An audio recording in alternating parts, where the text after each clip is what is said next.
Обновленная от пола до крыши центральная районная поликлиника впервые за много лет капитально отремонтирована. Средства в размере 17 миллионов рублей были выделены по областной программе модернизации здравоохранения.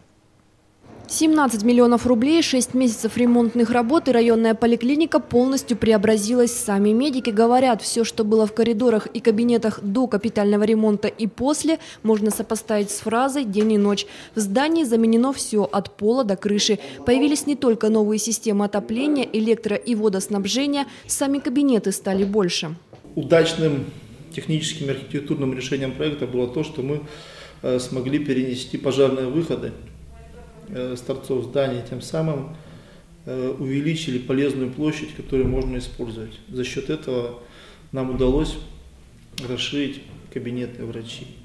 У маленьких пациентов теперь свой отдельный вход, своя гардеробная. Значительно расширилась регистратура, появились информационные табло. Вместо 2 окон работают 4. Особая гордость главного врача – кабинет хранения вакцины.